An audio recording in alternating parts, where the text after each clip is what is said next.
अस्सलाम वालेकुम जी, मेरा नाम वसीम मलिक है। सुप्रीम कोर्ट ऑफ पाकिस्तान में इस वक्त मौजूद हूँ। आज 8 अगस्त 2024 का दिन है। सुप्रीम कोर्ट से एक बड़ी खबर इस सूरत में सामने आई है कि चीफ जस्टिस काजी फायजीसा, जो सुप्रीम कोर्ट से पहले जुडिशल मामलात में अपने इख्तियारात खो रहे थे, अब वो इंतजामी सतह पर भी इस हद तक कमजोर हो चुके हैं कि उन्होंने सुप्रीम कोर्ट ऑफ पाकिस्तान के इंतजामी इख्तियारात भी खो दिए हैं। क्योंकि इस बार मामला था जस्टिस मंसूर अली शाह और जस्टिस मुनीब अख्तर का। जब उन्होंने मुकम्मल सच बोला है तो उससे चीफ जस्टिस काजी फायजीसा को एक और सुबकी का सामना करना पड़ा है, बल्कि मैं इसे सुबकी से ज्यादा रुसवाई कहूंगा। और एक और तोख जो है रुसवाई का, वो चीफ जस्टिस काजी फायजीसा के गले पड़ गया है। क्योंकि इस बार मामला था सीनियर सहाफ़ी अरशद शरीफ शहीद कत्ल अज खुद नोटिस का, जो सुप्रीम कोर्ट ऑफ पाकिस्तान की जानिब से लिया गया। उस पर चीफ जस्टिस काजी फायजीसा 2 मरतबा चालाकी करते हुए पकड़े गए और फिर इस तरह जो सीनियर सहाफ़ी अरशद शरीफ शहीद दियारे गैर में कत्ल कर दिए गए बेदर्दी से। और सुप्रीम कोर्ट ऑफ पाकिस्तान में उनका जो केस है वो चीफ जस्टिस काजी फायजीसा और जजेस के आपस का जो खलफशार है,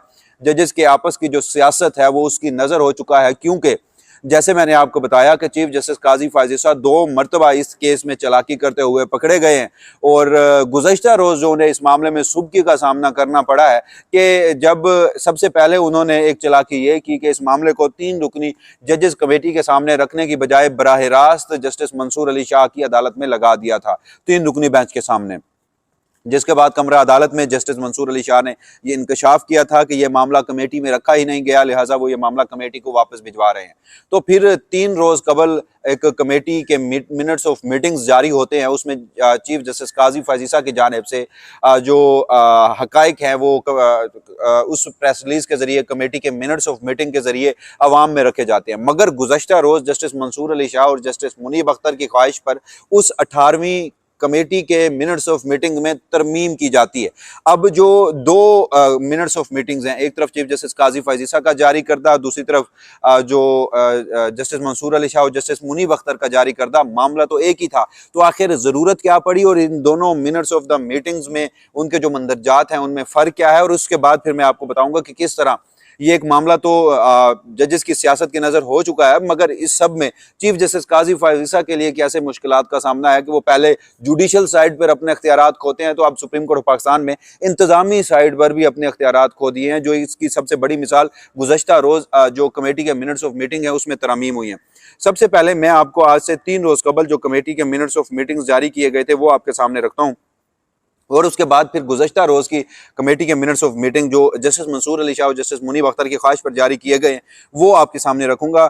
तो इससे आपको मवाजना हो जाएगा। अब ये जो 18वीं कमेटी के मिनट्स ऑफ मीटिंग्स हैं ये जारी किए गए, इसके पहले 2 पैराग्राफ जो हैं वो तो चीफ जस्टिस काजी फायजीसा अपने ही जो वजाहत है, अपना ही जो उनका नोट है या अपनी जो उनकी ओपिनियन है वो उसमें लिखते हैं। मगर उसके बाद फिर सिर्फ 1 2 3 4 5 लाइनों में जस्टिस मंसूर अली शाह और जस्टिस मुनीब अख्तर का जो राय है वो लिखी जाती है। तो इस 5 लाइनों के जो पैराग्राफ है उस पर जस्टिस मुनीब अख्तर और जस्टिस मंसूर अली शाह इत्तफा नहीं होते, और फिर वो कहते हैं कि इससे क्लैरिटी नहीं गई। क्योंकि जब ये चीफ जस्टिस काजी फायजीसा की जानिब से 18वीं कमेटी के मिनट्स ऑफ मीटिंग्स जारी होते हैं तो उसके बाद जस्टिस मंसूर अली शाह और जस्टिस मुनीब अख्तर पर सख्त तनकीद होती है कि ये दोनों मुस्तकबिल के चीफ जस्टिस साहिबान हैं और एक हसास तरीन मामला है। इस मुल्क के एक सीनियर सहाफ़ी थे जो दियारे गैर में बेदर्दी से कत्ल कर दिए गए, और अगर उनके इस मुल्क से जाने या फिर वहाँ पर उनके साथ अरशद शरीफ साहब के साथ जो कुछ मामलात पेश आए उसमें पाकिस्तान की फौजी इस्टेब्लिशमेंट का जो किरदार रहा है, तो उस वजह से मुस्तकबिल के 2 चीफ जस्टिस जो है वो अरशद शरीफ का केस नहीं सुन रहे, या उन्होंने उससे रिक्यूज कर दिया है, या कमेटी में बैठकर उन्होंने दीगर बेंचेस जजेस को बेंच का हिस्सा बना दिया है, खुद इस बेंच का हिस्सा नहीं बने। तो इस तरह की बातें जोर पकड़ गई थी, दोनों जज साहिबान के ऊपर तनकीद बढ़ गई थी। मगर अब जो क्लैरिटी सामने आई है उससे इन दोनों जज साहिबान जस्टिस मुनीब अख्तर और जस्टिस मंसूर अली शाह उनकी जो बात है उसमें काफी वजन लगता है। वो आगे चलकर मैं आपको बताऊंगा कि उन्होंने क्या वजूहात लिखी हैं। तो सबसे पहले आज से 3 रोज कबल चीफ जस्टिस काजी फायजीसा की जानिब से जो कमेटी के मिनट्स ऑफ द मीटिंग जारी हुए वो मैं आपके सामने रख देता हूं, जिसमें इस लाइन का इस मामले का जिक्र किया गया है। लिखा गया है कि justice Syed Mansoor Ali Shah and justice Munib Akhtar however were of the view that this case were earlier heard by a 5-member bench when included Justice Jamal Khan Mandokhel and Justice Muhammad Ali Mazhar. Therefore, a 5-member bench may be reconstituted, adding other judges in order of seniority. अच्छा, अब यहाँ तक लिख दिया गया और उसके बाद फिर कहा गया कि चूंकि जस्टिस मंसूर अली शाह और जस्टिस मुनीब अख्तर की मेजॉरिटी थी सारे मामले में, लिहाजा उनके व्यू के मुताबिक अब जो बेंच है वो तश्कील दिया जा रहा है। तो ये सिर्फ 4 सत्रों पे इस हवाले से लिखा गया। अब जब दूसरी कल के रोज प्रेस रिलीज जारी हुई है, उस दूसरी प्रेस रिलीज के मंदरजात क्या हैं वो मैं आपके सामने रख देता हूँ। जो प्रैक्टिस एंड प्रोसीजर कमेटी है इसकी यहाँ से शुरू होती है, इसके जो तरमीम है दोनों, अच्छा दोनों जो कमेटी के मिनट्स ऑफ मीटिंग्स हैं वो इस वक्त वेबसाइट पर मौजूद हैं। तो उसमें लिखा गया कि justice Syed Mansoor Ali Shah, justice Munib Akhtar, honourable members of the committee have desired that in order to accurately reflect the discussion that replace in the meeting of that occurs in the meeting of the following notification made in minutes of the 18th meeting of the committee। यानी यहाँ पर जो लफ्ज इस्तेमाल किए गए हैं वो ये हैं कि in order to accurately reflect the discussion। इसका क्या मतलब है कि जो चीफ जस्टिस काजी फैज ईसा है उनकी जो गुज़श्ता जो पहले की कमेटी के मिनट्स ऑफ मीटिंग्स हैं जो मैंने पढ़ के आपके सामने रख दिए हैं, उससे आपको जो वजाहत है वो जारी नहीं हो सकती, जो रिफ्लेक्शन है कि कमेटी के मिनट्स ऑफ मीटिंग्स में क्या हुआ वो नहीं हो सकता। और जस्टिस मुनीब अख्तर और जस्टिस मंसूर अली शाह की ख्वाहिश पर ये जो अब इंकशाफ हुआ है कि कमेटी के पहले मिनट्स ऑफ मीटिंग्स में चीफ जस्टिस काजी फैज ईसा ने फिर एक मरतबा फिर कहीं डंडी मारने की कोशिश की है, जो हकायक है उनसे, और हकायक का दुरुस्त जायजा नहीं लिया गया। तो फिर कहा गया कि दोनों मुअज़्ज़िज़ जज साहिबान ने कहा कि इनका मौक़िफ़ जो है वो दुरुस्त अंदाज में सामने आना चाहिए। दोनों जजेस का मौक़िफ़ था कि अरशद शरीफ शहीद केस की 8 समातें 5 रुकनी लार्जर बेंच कर चुका है। दोनों जजेस ने कहा कि 5 रुकनी लार्जर बेंच ही बरकरार रहना चाहिए। जजेस का मौक़िफ़ था जस्टिस जमाल खान मंदोखेल, जस्टिस मोहम्मद अली मज़हर साबिक जजेस के साथ बैठकर बेंच में शामिल थे। दोनों जजेस का मौक़िफ़ था जस्टिस जमाल खान मंदोखेल की सरबराही में ही बेंच बने। दोनों जजेस ने कहा कि जस्टिस जमाल और जस्टिस मज़हर के बाद सीनियरिटी वाले जजेस में शामिल हैं। अच्छा, उसके बाद फिर कहा गया कि इसमें जजेस का पिक एंड चूज़ नहीं किया गया क्योंकि जस्टिस जमाल खान मंदोखेल उस बेंच में से हैं जिन्होंने अरशद शरीफ शहीद की गुज़श्ता बेंच की 5 रुकनी बेंच की 8 समातें अटेंड की, और उसमें जस्टिस बाकी तीनों तो रिटायर्ड हो गए, chief justice Umar Ata Bandial, justice Ijajul Hasan, justice जो मज़ाहिर अली अकबर नकवी हैं, उनके बाद जस्टिस जमाल मंदोखेल सीनियरिटी में उस बेंच में अभी तक हैं, मतलब सुप्रीम कोर्ट ऑफ पाकिस्तान में है। और जस्टिस मोहम्मद अली मज़हर, जस्टिस जमाल के बाद सीनियरिटी में जस्टिस मोहम्मद अली मज़हर हैं। जस्टिस मोहम्मद अली मज़हर के बाद सीनियरिटी में जस्टिस अतर मिल्ला हैं। जस्टिस अतर मिल्ला के बाद सीनियरिटी में जस्टिस मोहम्मद अली मज़हर के बाद सीनियरिटी में जस्टिस आयशा मलिक हैं। जस्टिस आयशा मलिक के बाद सीनियरिटी में जस्टिस अतर मिल्ला हैं। जस्टिस अतर मिल्ला के बाद सीनियरिटी में जस्टिस हसन अज़हर रिजवी हैं। तो अब ये सीनियरिटी पर मुश्तमिल ये जो बेंच है वो तश्कील दिया गया है, इन जजेस ने कमेटी में कहा। और उसके बाद फिर कहा गया कि चीफ जस्टिस ने कहा कि वो छुट्टियों में अपने बेंच के लिए दोनों पुराने शरीयत मुकदमात सुनने के लिए जिम्मेदारी अदा करने के लिए तैयार हैं। अब यहाँ पर देखिए कोई ज्यादा फर्क नहीं है। एक तरफ पहली प्रेस रिलीज में सिर्फ 5 लाइनों का एक पैराग्राफ ऐड करके ये कहा गया कि दोनों जज साहिबान ने कहा कि इस मामले को 5 रुकनी लार्जर बेंच सुने जस्टिस जमाल मंदोखेल की सरबराही में।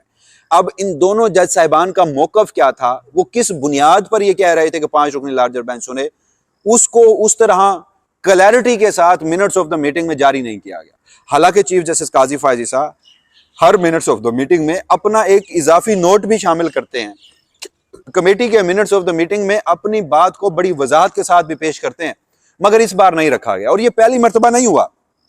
देखिए अगर इस बार होता तो चले हम कह लेते कि ये एक गलती से हो गया, लेकिन सबसे पहले जस्टिस अरशद शरीफ का case, chief justice Qazi Faez ईसा, इल्जाम उन पे ये है कि सहाफ़ियों ने, कुछ हमारे दोस्त सहाफ़ी हैं, उन्होंने जाकर चीफ जस्टिस काजी फैज ईसा को ये कहा था कि हुजूर आप ज़रा ये अरशद शरीफ वाला केस जस्टिस मंसूर अली शाह की अदालत में लगाइए, ये ज़रा मखसूस नशिस्तों के केस के बाद, फैसले के बाद बड़े आइनी और जमहूरी बन रहे हैं, ये ज़रा बराह रास्त इस्टेब्लिशमेंट के साथ इनकी टक्कर होगी तो फिर देखिएगा कि इनकी जमहूरियत और इनका आयन जो है वो निकल जाएगा।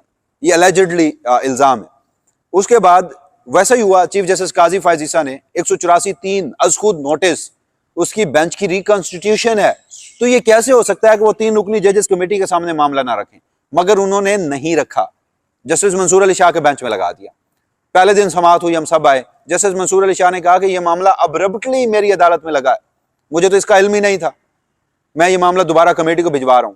फिर जस्टिस मंसूर अली शाह ने जजेस ओथ, जब उस दिन एडहॉक जजेस का ओथ भी था, उस ओथ के दौरान हम साफियों को बताया कि यह मामला तो कमेटी में नहीं रखा गया। अब जब फिर मामला कमेटी में रखा जाता है तो चीफ जस्टिस काजी फैज ईसा इंसिस्ट होते हैं कि वही 3 रुकनी बेंच जस्टिस मंसूर अली शाह का वो इस केस को सुने, मगर जस्टिस मुनीब अख्तर और जस्टिस मंसूर अली शाह, वो कहते हैं कि इन 5 जजेस ये हमारी वजूहात हैं और हम ये कह रहे हैं कि इन 5 जजेस पर मुश्तमिल बेंच सुने। और फिर जो मिनट्स ऑफ द मीटिंग्स हैं उसमें कुछ एम्बिग्युइटी, कुछ क्लैरिटी नहीं रखी गई ताकि इन दोनों जज साहिबान के ऊपर तनकीद शुरू हो।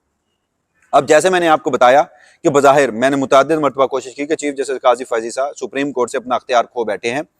जिस रोज उन्होंने मखसूस नशिस्तों के केस में 12 जुलाई को दिन 12:21 गालबन थे, कमरा अदालत नंबर 1 थी, वो मखसूस नशिस्तों का मेजॉरिटी जजमेंट की फाइल पढ़ाने के लिए जस्टिस मंसूर अली शाह को दी थी, तो वो फाइल हवाले नहीं की थी बल्कि सुप्रीम कोर्ट का चार्ज हवाले किया था, ये मेरा मानना है। उसके बाद उन्हें सुबकी का सामना करना पड़ा, कमेटी के इजलासों में भी उन्हें शिकस्त हुई और वो जो भी इकदाम करना चाहते थे वो नहीं कर पाए, ना तो इडहाक जजेस उस तरह से 4 तैनात कर पाए, ना रिव्यू जल्द लगवा पाए, और जो भी मामला है। उसके बाद अब ये मामला होता है इंतजामी सतह का, यानी ये मिनट्स ऑफ द मीटिंग जारी करना, ये वेबसाइट पर ये सारा कुछ इंतजामी होता है। रजिस्ट्रार ये सारा काम करता है क्योंकि इसकी सेक्रेटरी जो है 3 रुकनी जजेस कमेटी के वो रजिस्ट्रार है। रजिस्ट्रार का जो अल्टीमेट बॉस है वो चीफ जस्टिस काजी फायजीसा साहब है। तो जो कुछ भी रजिस्ट्रार साहिबा करती हैं वो चीफ जस्टिस काजी फायजीसा की अप्रूवल से होता है। तो फिर एक मरतबा जब चीफ जस्टिस काजी फायजीसा ने मिनट्स ऑफ द मीटिंग जारी किए तो फिर 2 सीनियर तरीन जजेस को ये आना पड़ा, कहना पड़ा कि एक नई मिनट्स ऑफ द मीटिंग जारी किए जाएं, गुज़श्ता मिनट्स ऑफ द मीटिंग्स में तरामीम की जाएं ताकि हमारा जो मौक़िफ़ है वो क्लैरिटी से सामने आए।